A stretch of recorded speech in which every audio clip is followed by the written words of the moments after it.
My goal as a storyteller is to have people forget they're watching television and to make the medium go unnoticed. I want the technology to be transparent and the story to be paramount. Strong visual composition is one of the ways I try to accomplish this. I want my images to be pleasing to the viewer and not distracting to the story. I would love to have every shot I take be worthy of framing and hung on the wall. When you look in the viewfinder, you should ask yourself, what do I want to emphasize in the shot? Avoid putting your subject in the center of the picture. It really isn't that appealing. The rule of thirds says that our eyes are attracted to objects situated 1/3 of the way from the top and bottom of the image and 1/3 from the left and right. When we are capturing a scene, it can be as simple as less sky or more sky. Your subject should be near these imaginary lines, and better yet, at the intersections of these lines. The rule of thirds is probably the easiest and most effective tool we have in composition. It works even if your subject is moving.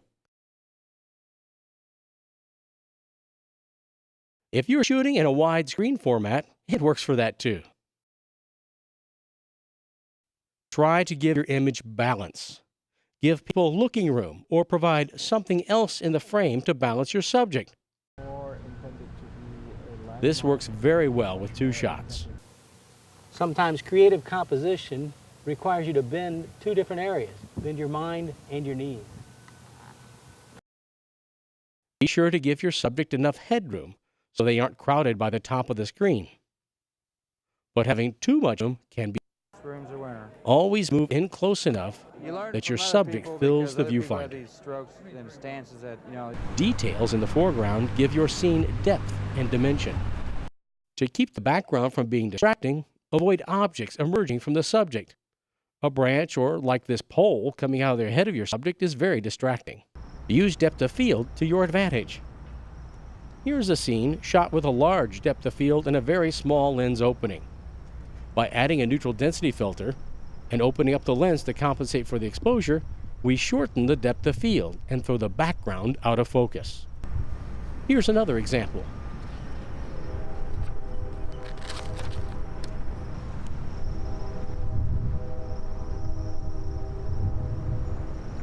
Add a neutral density filter, open up the lens, and shorten the depth of field and throw the background out of focus. By having a strong visual composition, the viewers will forget they're watching television or looking at a computer screen and be engrossed in the story.